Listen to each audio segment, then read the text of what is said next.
The air tasted like rust and old batteries, the kind of chemical heat that baked everything to bone. Oscar Crane moved carefully across the cracked terrain of Carix 7, his boots crunching over 1,000 broken things, glass, wire, dreams. The Terra grid around Red Verge hadn't pulsed in a decade, and he was here to see if it could be coaxed back to life. Most engineers wouldn't take a job this far out, where storms, stripped skin, and breathing without a mask meant slow, metallic death. But Oscar wasn't like most. He hadn't been for a long time. He adjusted his filtration mask, squinted into the haze, and tapped the scanner on his wrist. Borderline readings, survivable for a few hours with gear. Not safe, not deadly. Just like everything else on this forgotten rock. He crested the edge of a salvage pit and paused. Movement. Not an animal, not a drone. Something humanoid, he dropped to a crouch and drew his scope from his satchel, brushing the lens clean. Through the thick orange glare, he spotted her kneeling beside a blown-out junction box half buried in slag. She was tall, easily over 6.5 feet, broad-shouldered, violet-skinned. A feline, unmistakably. Her long silver hair was tied back in a rough knot, strands sticking to the sweat that glistened on her shoulders. A branded scar marked her back angular script just below her shoulder blade. One word, unfit. Her clothes were barely functional. A wrap clung to her upper chest, darkened with heat, dust, and old grease. Her legs were wrapped in thermal cloth torn and repaired with wire. She worked with quiet precision, one arm deep inside the panel, fingers moving with purpose. Oscar stood slowly and walked toward her, making sure his footfalls were loud. No sudden movements. No one out here trusted easily, and those who didn't last long. You're pushing too much current into the secondary coil, he said, voice low but clear. It's going to blow the charge link. A pause. She didn't turn. Her voice was steady, dry. I know what I'm doing. He stopped a few meters off, holding his hands open. Not here to steal your salvage. I'm running a viability scan on the grid lines. He held up his scanner. Oscar Crane, engineer. She turned then, slowly. Her eyes were pale gray, sharp, calculating, not dull, not dead. She studied him the way one would a rattlesnake, unmoving, unpredictable. She reached for a flask beside her. Tapped it. Empty. Oscar unclipped his own canister. And extended it. Filtered, he said. No sedatives. No microbes. Just water. She stared at it like it was a trick. Like taking it meant losing something. Then, with a rough hand, she took it and drank. Not with gratitude, just with the raw instinct of someone who hadn't tasted clean water in days. She handed it back and said, "Via." He nodded. Names meant something in feline culture. They didn't give them to just anyone. You from the breeding blocks? He asked. Her jaw clenched. Used to be. He didn't ask more. He didn't need to. She was massive in frame, thick in the hips and chest. By all surface logic, she should have been a prized asset. But the caste system had other metrics: obedience, proportions, predictability. She was too much of something. So they cast her out. You fix the secondary. Regulator with a pulse mirror? He asked. I did. That's not easy. It's not hard if you don't rush it. You could work in mainline repair. They don't hire people like me. He didn't respond. Just crouched a few feet away, scanning a fried relay. Coil while the silence settled around them like dust. She didn't tell him to leave, and that was enough. The air shifted on the second day, not cooler, not cleaner, but different, charged like the calm before a voltage surge. Oscar returned to the salvage pit at first light, skirting collapsed pylons and heaps of scorched alloy. He didn't expect her to still be there. Most would have vanished. But she hadn't. She was crouched again at the base of the junction shell, her broad back to him, already working. She didn't look up as he approached. Connector pins. Burnt through, she muttered, holding out the broken part without turning. Might still be good for scrap. He took it, surprised. You're giving me a gift? I'm letting you work, she said. That's enough. Oscar sat nearby, opened his kit, and started testing line continuity on the south side coils. They worked in silence, a rhythm forming, not comfortable, not yet, but functional. Vari didn't ask what he was scanning for. He didn't ask what. She was really building in this ruined pit. Trust wasn't built with questions out here. It was built with what you didn't do. He didn't stare. He didn't crowd. He didn't treat her like broken salvage. By midday, the sun had baked the metal around them into molten glass temperature. Oscar stepped out of the trench to take a break and check the air quality readings again. Toxicity spike, likely a localized gas flare from beneath the slag crust. He tapped the side of his mask, exhaling hard. That's when he heard the sound, a high-frequency ping. Not environmental. He crouched, lifting the scanner again, sweeping slowly. Their north quadrant. A faint echo. Not natural. He moved fast back. Toward the trench, dropping beside Vari. We have to move, he said. She didn't ask why. Just stood, towering over him, muscles tensed like a coiled beam spring. Storm? No, he said, lowering his voice. Scanner ping. Probably a drone, not mining class. Sweeper model. Vari went still. Her eyes narrowed. Then she grabbed her satchel, turned, and moved fast but silent toward a narrow gap in the slag. Wall he hadn't even noticed before. In here, she ordered. He followed without question. They slipped between twisted sheets of oxidized metal into a hollowed-out maintenance node buried beneath layers of wreckage. Inside was a narrow crawl space, no taller than Oscar's chest. Vari dropped into a crouch and powered off the portable relay she'd rigged. The faint hum of energy died. Silence took over. Oscar leaned in, whispering, "They looking for something?" "Someone," she replied. "Not me, not directly, yet." He studied her in the gloom. Her pulse was visible. In the side of her throat, controlled but high. She wasn't calm. Just experienced. "I thought your chip was burned," he said. "It is," she replied. "But I used to fix ID scramblers for those who didn't get out in time. I know what kind of sweeps the patrols run. This one's not routine." The tension pulled taut between them. "What are you hiding, Vi?" Oscar asked quietly. She turned to him in the dark, her face a shadow. "What every discarded woman hides. The fear that maybe the system wasn't done with you after all." Outside, a faint hum grew louder, then passed. A sleek scout drone skimmed the air above, scanning infrared and M fields. The kind sent out when the system suspected a defector had gone off-grid. They waited. Minutes. Then more. When the silence didn't break, Vari rose again. "You should go back to your dome," she said. "You get seen near me. You get flagged." Oscar didn't move. "If they're searching here, you're in more danger than me. I've lived with danger." He stood. "That's not the same as choosing to face it alone." She turned on him, eyes sharp. "Don't make this into something." "It's not."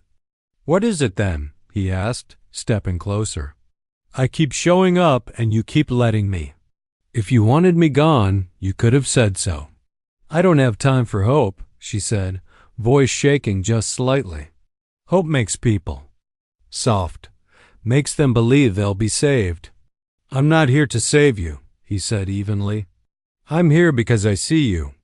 And maybe I don't want to be alone either." That broke something. Not her face, still hard, still unreadable, but her stance. She shifted back, leaned against the rusted wall. "I was the strongest in my cohort," she said suddenly. "I passed every physical trial. Scored in the top percentile for hormonal viability. But I didn't ovulate like they wanted. Not in sync, not predictable. So they called me defective, labeled me too large for bonding, too independent for service. Then they branded me and threw me out. Oscar listened. He didn't interrupt. I thought I'd die in the first storm, she said. But I didn't, so I found work, salvage, repair, always hiding, never breathing too deep. Because if they ever scanned me again, they'd remember what they threw away. And maybe they'd want it back. And what would you do, he asked gently, if they came for you now? Vari met his eyes. I'd run until my legs broke. Oscar took a slow breath. Then let me be your second pair of legs. She blinked. The silence returned. But this time, it wasn't empty dot when they finally left the crawl space. She didn't walk ahead of him like before. She walked beside him. Third day came with blood-colored clouds rolling low over the verge. The wind tasted like static, dry and sharp, and the sky kept flickering like something was waiting to split open. Oscar scanned the terrain as he made his way back toward the trench, the broken grid towers looming like fossilized bones in the haze. He didn't see her at first. No movement by the salvage site. No signs of recent activity. A knot twisted in his gut. He reached the junction shell and crouched, cold. No body heat. No tools. No footprints fresh in the powdery grit. They? He called softly. Silenced. His mind jumped. Patrols, sweepers, drones. A search team could have picked her up in under a minute if they tracked residual DNA traces. Or maybe she ran. Maybe? Letting him in had triggered the instinct to retreat again, to erase herself before he could see more. He checked the pit, then circled wide toward the collapsed southern rig, a place she'd mentioned needing parts from. When he reached the base, he saw the broken rail line bent into the dirt and her satchel resting beside it. Oscar bolted forward. He found her wedged beneath the outer support frame, body curled in the shade. Her leg was braced against the rusted wall wrapped with thermal cable. Her wrap was torn, soaked in sweat, and her face was pale, too pale for someone with her skin tone. Her eyes flickered open. She didn't startle. She just looked tired. I told myself not to trust you, she whispered. Oscar dropped beside her, kneeling in the dirt. What happened? Collapsed ladder, she muttered. Slipped. Twisted my knee. Just need rest. I didn't mean to stay this long. He opened his canister, handed her water, then checked her leg. The swelling was bad, but no obvious break. Still, she couldn't walk on it today. Maybe not tomorrow either. You came back, she said quietly, voice dry. I didn't think you would. I told you, he said. I'm not leaving you out here alone. Vari's eyes darted to his face, searching for a crack, a weakness, a lie. They always left, she said, every time. Training partners, breeding evaluators, instructors. Once I stopped fitting their molds, they stopped looking at me altogether. Oscar didn't flinch. I'm looking now. You don't know me. Then tell me. The air between them held tight like coiled wire. Then she closed her eyes, leaned her head back, and exhaled slowly. I didn't want to be bonded, she sighed. Not the way they wanted. A match selected by hormone triggers and social metrics. But refusing meant punishment. You don't disobey in the castes. I delayed. I hid results. I faked hormone responses. They found out. Sighed. I was genetically resistant to alignment, that my size made me undesirable, that my autonomy meant dysfunction. Her voice cracked, just slightly. So they reclassified me, excess, sent me out with the others, told us we were being relocated. They meant disposed of. Oscar's chest tightened. The cruelty of it wasn't surprising. What stunned him was how calmly she said it, like she'd rehearsed the words so many times they'd worn grooves into her soul. I ended up here, she continued. Salvage was the only thing that didn't care how wide your shoulders are or how much space your hips take up. Metal doesn't judge.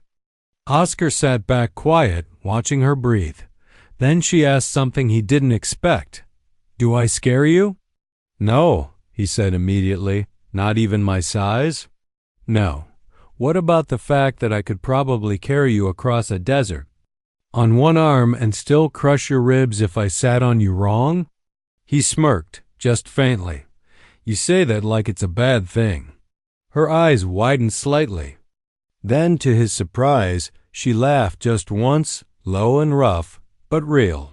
Her whole body seemed to soften by half a degree. "Help me up," she said. "Not yet. You need rest. I've got a dome half a click from here. It's patched, heated. I'll carry you if I have to." Her face turned serious. "You bring me in, you'll be marked. People don't just help exiles for free. They assume you're hiding something too." "Then let them assume," he said. She looked at him for a long time. Then, quietly, "You're different." "No," he said. "I just don't believe being abandoned makes someone less worthy." She didn't answer. But when he offered his hand, she took it. That night, as the storm finally broke and wind howled across the dome exterior, Oscar set up a cot for her by the heater core. She didn't ask for it. He just did it. She didn't argue either. He passed her a protein pack and tea. She ate it slow, methodically. He didn't ask questions. Only when the wind died down did she speak again, voice barely audible in the quiet. "Can I stay here tonight?" she asked. "Just tonight." Oscar nodded once. "As long as you want." She pulled the blanket over her legs, eyes unfocused but no longer cold. She looked around the dome, simple, unadorned, functional, and then looked back at him. "This is the first place I've ever been," she said softly, "where I didn't have to apologize for existing." Oscar didn't respond with words. He just sat nearby, close but not too close. When she finally closed her eyes, her breathing slowed. And for the first time, she fell asleep without one hand clutching her satchel or a makeshift weapon nearby. Oscar watched the wind rise against the dome. Something had shifted tonight, not just between them, but within her. Something deep, something long locked away. And in that quiet, for the first time since Europa Prime, he allowed himself to feel it. Hope. The dome walls hummed quietly, the faint rhythm of power cells pulsing through salvage circuits Oscar had repaired by hand. Morning on Carix 7 was never bright, just a slower shade of red stretching through the clouds, but inside, there was warmth. Real warmth. Vari stirred beneath the emergency blanket, her body curled tightly, one arm under her head, the other resting protectively over her stomach. Oscar had been up for an hour, already calibrating the external heat exchange valves. He wasn't sure if she'd stay. He expected her to wake before him, disappear like smoke, say nothing, leave no trace.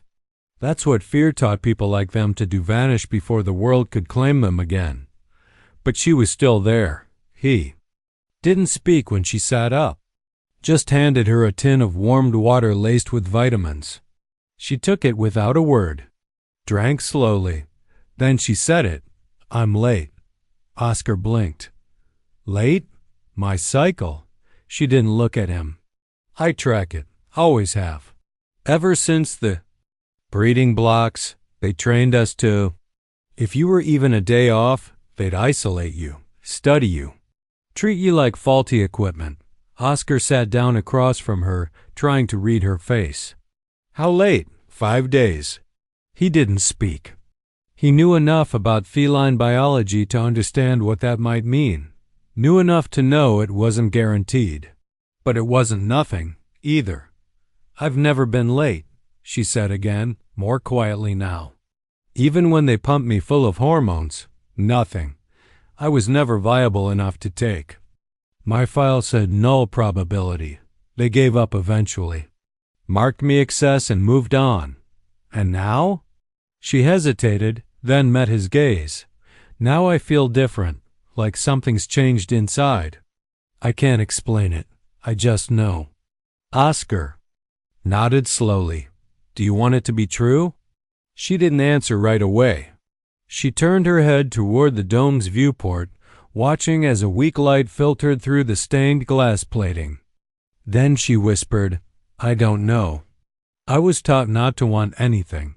Not a mate, not a child, not a future. Wanting made you weak. Oscar rose, crossed the dome, and opened his gear pouch. He took something out and returned to her. What is that? She asked. He held up a small gray capsule. Your identity chip. The one you gave me when we first hid from that drone. Still transmits low-level passive data. Vari's shoulders stiffened. Oscar looked at it, then at her, and in a single motion crushed it between his fingers. The tiny device cracked in two with a sharp snap. He let the pieces fall into a waste bin and closed the lid. No one's scanning that again, he said. Vari's eyes widened. Her lips parted slightly, as if she'd forgotten how to respond to someone doing something for her without a demand behind it. You just made yourself a target, she said. I was a target the second I brought you in here. Doesn't matter. Now, you don't even know if I'm pregnant. I know you're scared. I know you've been taught to hide. I know you never got to choose what your body meant to anyone. That's enough. The silence that followed wasn't hollow. It was heavy, sacred. Vari stared at the floor, her hand tightening around the warm tin. She didn't cry. She didn't shake. But she trembled, just once, like something deep inside her had cracked and the light was finally getting through. Later, when the sky had darkened again and the dust storms began to hiss against the dome's outer plates, she stood from her cot and walked to him. He was sitting near the heating coil, repairing a busted output reader. When she lowered herself to the floor across from him, I didn't come here for comfort, she said softly. I didn't think I could be touched again without it feeling like control. But last night, she stopped, breathed. You didn't make me feel small, she continued. You didn't shrink yourself to make me feel big either. You just stayed. You saw me, and you stayed. Oscar didn't say anything. He didn't have to. He reached across the narrow space and took her hand in his, resting it over his knee. Her palm was calloused, fingers rough from years of grip work. Wires, sharp edges. But her touch was gentle.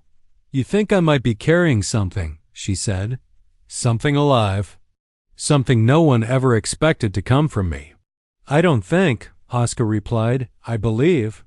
She exhaled, shakily. If it's true, they'll want it. You know that, right?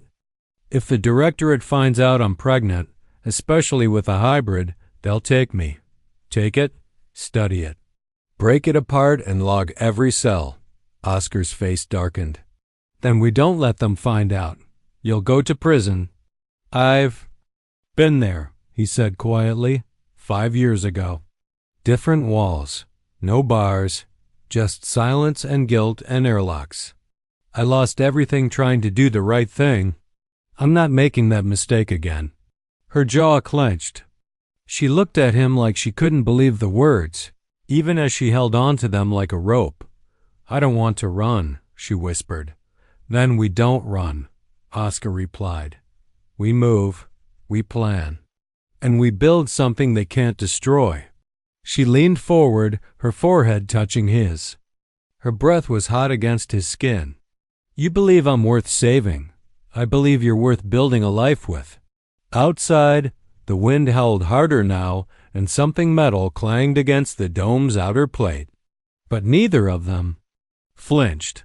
They stayed close, silent again. But this time it wasn't fear that held them still. It was possibility. The warning came as a distant hum too low for most ears to catch. But Oscar had lived with machines long enough to recognize the pitch of authority. Patrol-class skiff, military grade, not local, not random, deliberate. He was at the edge of the East Grid, calibrating a fractured conduit relay when the scanner on his wrist chirped. High-frequency ping, adaptive sweep, not atmospheric, not meteorological, not a fluke. Not good. He turned sharply toward the salvage field. The sky above Red Verge remained dull with orange haze, but through the shimmer he spotted it, black hull. Cobalt trim, sharp-nosed and angular like a blade in flight. No lights. No sound beyond the hum of its repulsors. Oscar's blood chilled. He dropped his tools, bolted down the trench path toward Dome 17, sliding between rusted struts and burned-out loader husks. His breath rasped against the inside of his mask. Panic. Bleeding into muscle memory. When he burst into the dome, Vari was already standing, half-dressed, eyes locked on the distant sound. "You saw it?" he asked. She nodded once, her jaw tight. "Feline Directorate skiff. I recognize the marking. They're doing sweep scans. Searching outer districts. For what? For cast-offs who shouldn't be pregnant." Oscar froze. They started 2 months ago, she continued. Silent extractions. No records. Any feline female flagged with a prior DNA rejection but carrying viable offspring is deemed state property again. "And you're illegal," she finished. "In every sense." He didn't hesitate. "Pack what you need. We're leaving." "Where?" "There's a geothermal shaft near Southridge. Old Smuggler's Tunnel. Connects to the outer skiff yards. If we make it to Harvin's dock, he owes me a favor. And if he's not there, then we find another way." She didn't argue. Just moved. Within minutes they were outside, duffel strapped to Oscar's back. Vari cloaked in a stitched-up worker's coat, the seams strained over her shoulders. They kept low, weaving between slag heaps and skeletal towers. The hum of the skiff grew louder, circling now, its shadow passing like a hunting hawk. Every sound felt sharper. Every step too loud. They ducked into a ditch beside a collapsed coolant tower as the skiff drifted over. Through the cracked shielding, Oscar caught a glimpse of movement, 2 scouts in directorate gear, rifles slung, scanning the ground with hand arrays. Close. Too close. He turned to Vari. "You okay?" She nodded, but her breathing was labored. Her hand hovered protectively over her stomach. "We have to keep moving," she said. "You sure you can? I don't get to be fragile now." Oscar led them toward the southern fence, the fence. That marked the edge of Verge territory and the start of forgotten land no one monitored anymore. The geothermal shafts had once powered early dome settlements before being decommissioned and forgotten. Now they were escape routes. Reached the fence. The posts were twisted with rust, the wire half dissolved. Beyond it, the land sloped downward into a rocky basin choked with steam vents and collapsed platforms. The tunnel access was buried in one of them. Oscar scanned ahead. Clear for now. Then came the sound of boots. Fast. Too fast. He yanked Vari toward a collapsed processing node, dragging her beneath the rusted plating just as 2 directorate scouts passed overhead. One stopped, turned, scanning with his array. Oscar held his breath. Vari didn't flinch. Then the scout said, "Sector clear. Move east." They waited. 5 more seconds. 10. The boots retreated. Oscar helped Vari up. Her leg trembled slightly. Not pain strain. The kind of exhaustion that came from carrying more than her own weight. "I'm slowing you down," she said. "You're not. You're surviving." They reached the tunnel entrance by dusk. The hatch was buried under slag, half eaten by corrosion. Oscar dropped to his knees, fingers digging through the grit until he found the latch. It groaned in protest but opened, revealing a narrow shaft angling down into heat and shadow. "Will it hold us both?" she asked. "It'll have to." She went first. Her frame barely fit, shoulders scraping the sides. Oscar followed close, sealing the hatch behind them. Inside, the air turned thick, hot metallic. The walls sweated mineral condensation. Pipes hissed. The tunnel twisted down through rock and bedplate, a path once used by smugglers running black market stemids and illegal gene vials. They crawled in silence, only the sound of their breath and the drip of steam valves filling the dark. Eventually, the tunnel widened into an old pump station abandoned, half flooded with warm vapor. Oscar dropped down and helped Vari out. She collapsed against the wall, panting hard. "Talk to me," he said, crouching beside her. "I'm fine," she muttered. "Just tired." He pressed the back of his hand to her cheek. "Warm. Too warm. You're overheating." "I'm pregnant." "Oscar, my body's rewriting itself. I'm carrying something they said could never exist. I don't even know if it's safe." He gripped her hand. "You are. You're here. And that means something." She looked at him then, really looked. Eyes wide and glassy. "They'll tear me apart if they catch me." "They won't," he said. "I'll kill before I let them." Her voice cracked. "No one's ever said that to me." Oscar leaned in, touching his forehead to hers. "They should have." They rested only 5 minutes before moving on. The tunnel narrowed again, forcing Vari to crawl. Her hands scraped against the walls. Her legs shook. But she didn't stop. Then the floor collapsed. She stepped wrong. A rusted grate gave way. Her leg dropped and she fell. Oscar lunged, catching her wrist as her body slammed against the edge of the pipe. Her full weight dragged him forward. He grunted, muscles straining, boots sliding. "Hold on." Her fingers clawed at the edge. "Let me go." "Never," with a growl he pulled. She kicked off the wall, and he heaved until her hips cleared. The edge. They tumbled back into the tunnel, gasping. She rolled off him, chest heaving. Her hand went to her belly. "I felt it," she whispered. Oscar turned to her, wide-eyed. "What? A flutter? Not pain. Movement." She looked up at him, stunned. "It's real." Oscar pulled her into his arms. "So are you." And for a moment, in the crushing heat and darkness, they stopped running, not because it was safe, but because they needed to remember why they still had to fight. Carix 7 didn't sleep.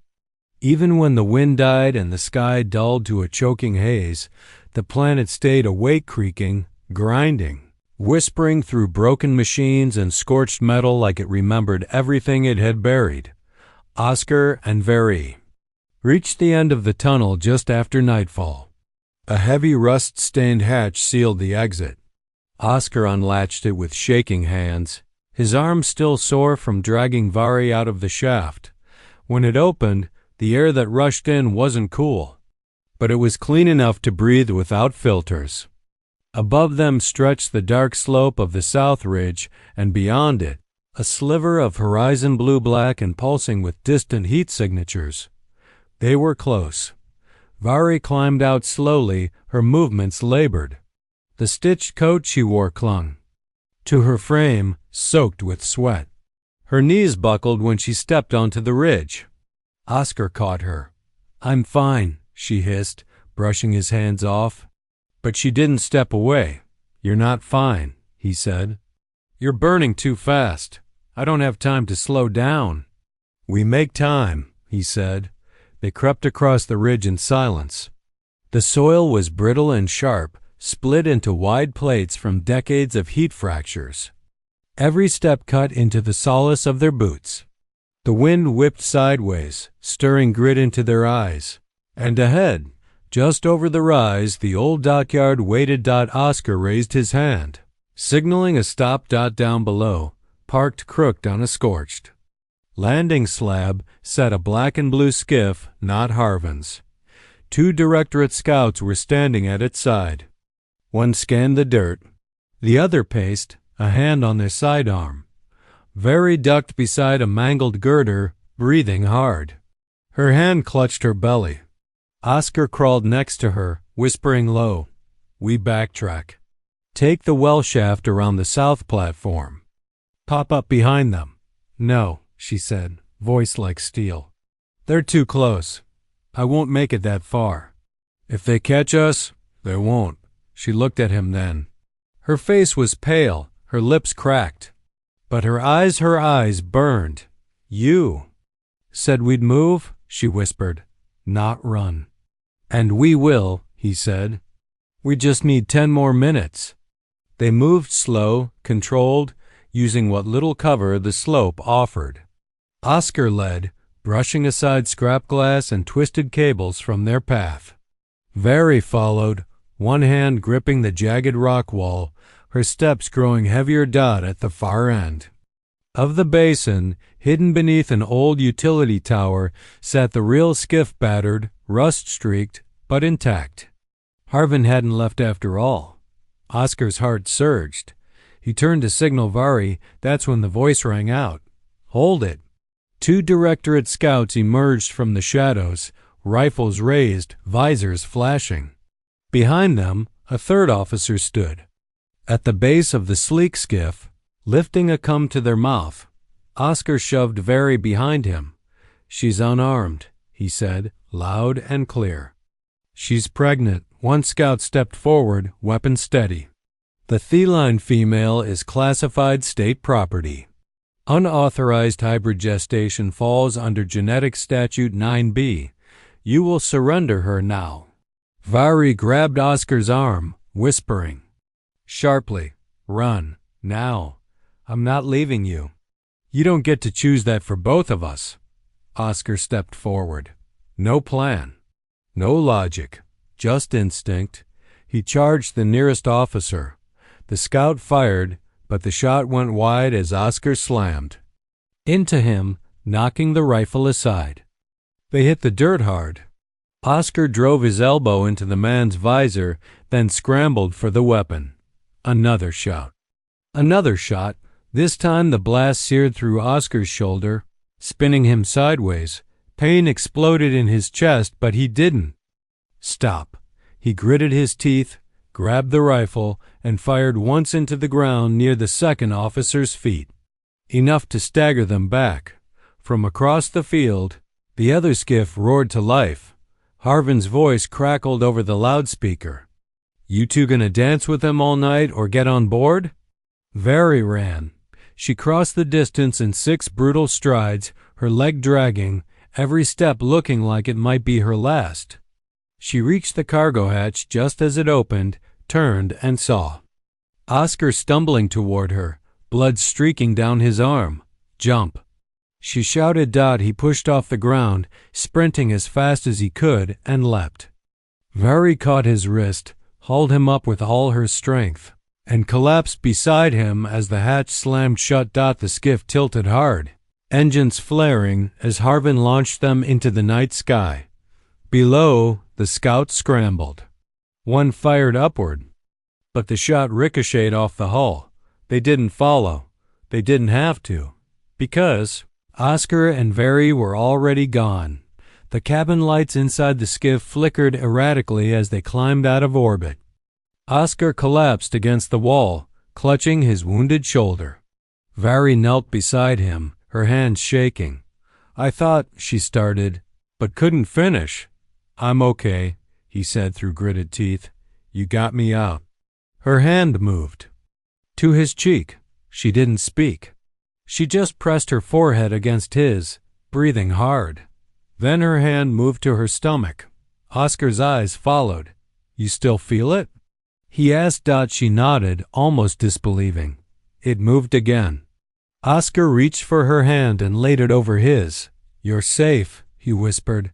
"So is our child." Vari's jaw trembled. "They'll come after us. Then we disappear." "To? Where?" "To the one place no one cares who you are." Harvin's voice cut in from the front, gruff but steady. "Refuel station on Brevi. Dead zone, quiet. Nobody scans. Nobody asks questions. You'll like it." Vari looked down at Oscar. He nodded. She gripped his hand tighter. She didn't say thank you. She didn't need to, because this was more than rescue.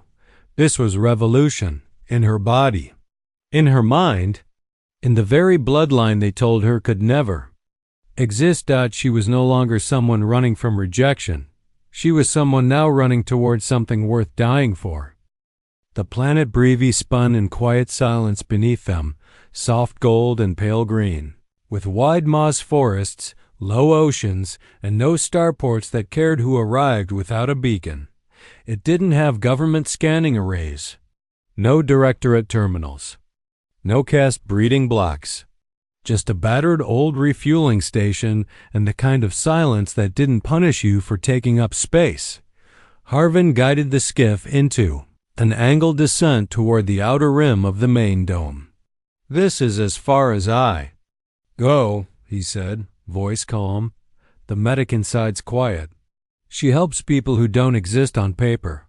And I owed Crane. So, debt paid." Oscar nodded, weak from blood loss but stable. "We're even." Vari hadn't said much during the descent. She stayed beside Oscar the entire flight, one hand always on his chest, the other pressed protectively over her belly. She didn't ask where they were going. She didn't ask what came next, because for the first time she wasn't being led. She was choosing to follow. The skiff docked, the ramp dropped. Brevi's air was thicker, warmer than Carix 7, rich with the scent of trees and salt water. And peace. Oscar stepped off first, wincing with every movement. Behind him, Vari walked slowly, her coat fluttering behind her, her body powerful and open, no longer hidden. She stood tall, scar visible, hands uncovered, not branded, not broken. The medic didn't ask names, just scanned Oscar's wound and guided Vari to a small side room lined with old but functional tech. Vari sat on the padded table, her face pale but calm. The medic passed a scanner over her abdomen. A hum. A pause. Then a faint flicker of blue. Light on the monitor. Heartbeat. Real. Steady. In sync with hers. Hybrid genome, the medic said quietly. But no rejections. Strong vitals. Early attachment phase, but it's holding. Congratulations. Vari stared at the screen. They said I couldn't. She murmured. Oscar stood beside her, his fingers curled around the edge of the table. They were wrong. I was told I was a defect, a genetic waste. I believed them. I believed my body didn't deserve this. The medic stepped back, saying nothing more. Just gave them space. Vari sat in silence, watching the tiny flicker pulse again. And again, like a distant star trying to be born. Then she turned to Oscar, and for the first time, her voice shook not from fear, but release. "I want to name her." Oscar blinked. "Already? I've had a name in my head since I felt her move. Something simple, strong." He leaned close. "Tell me, Kay." He smiled. "Kay." Vari rested a hand on her belly. "And if she's a girl, I want her to have my name. My last name. Not a caste number. Not yours. Not the system's. Mine." Oscar didn't answer right away. He just nodded and kissed her forehead, lips trembling. "Then she will." They stayed on Brevi, quietly, legally dead to the worlds that discarded them. Oscar used his engineering knowledge to fix old atmospheric valves along the equatorial ridge, where a group of settlers had long given up hope that the geoturbines would ever work again. Vari built soil beds out of hardened foam and composted moss. She grew things with her hands, real things. Roots, vines, life. They lived in a low-set bungalow dome near the forest edge, far from the central station. The walls were made of compressed earth and salvaged panels from the skiff Harvin left behind. Oscar built it by hand. Vari laid every stone. By the third month, her belly had rounded visibly. Kay kicked often, hard. She'd inherited her mother's strength. Vari rarely spoke about the past now. But sometimes, when the wind passed through the upper canopy in a way that reminded her of dust storms and screaming metal, she would reach out in her sleep and grip Oscar's hand as if bracing for collapse. He always held her tighter. One morning, she stood barefoot in the garden, watching the new seedlings stretch toward the filtered sunlight. She wore a loose-woven wrap, her hair down, her skin glowing with sweat and serenity. Oscar stepped behind her, wrapped his arms around her waist, resting his hands on her belly. "She's strong," he said. Vari nodded. "And stubborn." "She need both. Do you think they'll come?" He didn't ask who she meant. "Maybe," he said, "but they won't find us. And if they do?" He kissed her shoulder. "Then they'll have to go through both of us." She turned then, her face solemn. "Oscar, if they ever try to take her, I'll fight. I'll burn everything down." "You won't have to," he said. "We built this life from ash. They can't take what we already claimed." That night, they lay in bed beneath the dome's open ceiling port. Vari rested her head on his chest, her breath steady. Outside, Breevy's twin moons rose, casting silver light over the moss-lined garden. The wind rustled the leaves softly, like the planet was breathing. "I used to believe I was a mistake," she whispered. Oscar stroked her back, slow and gentle. "You never were. They said I wasn't breeding material. That my body was too much, that I'd never bear life, only carry failure." He didn't reply. He let her finish. "But now I know," she said, voice shaking. "They weren't afraid of my failure. They were afraid of what I might become if I ever stopped believing them." Oscar turned to her, took her face in his hands, and kissed her. Not with pity, not with reassurance, but with reverence. "You became it," he whispered. "You're not breeding material, Vari. You're a force of nature." She laughed, tears in her eyes. "And you, human?" "I'm just the idiot who stood still long enough to be struck by lightning." She curled into him, hand pressed over her belly. "Then let's make sure this little storm gets raised right." And they did together because love wasn't in the escape it was in the choice to build something new where nothing was meant to grow it was in the choice to name the child, not with numbers, but with legacy it was in the quiet mornings, the shared cups of tea, the garden beds full of green, and it was in the voice Vari used when she whispered to her daughter beneath the moons, "You are not a project. You are not an experiment. You are not theirs, you are ours, and you were born free."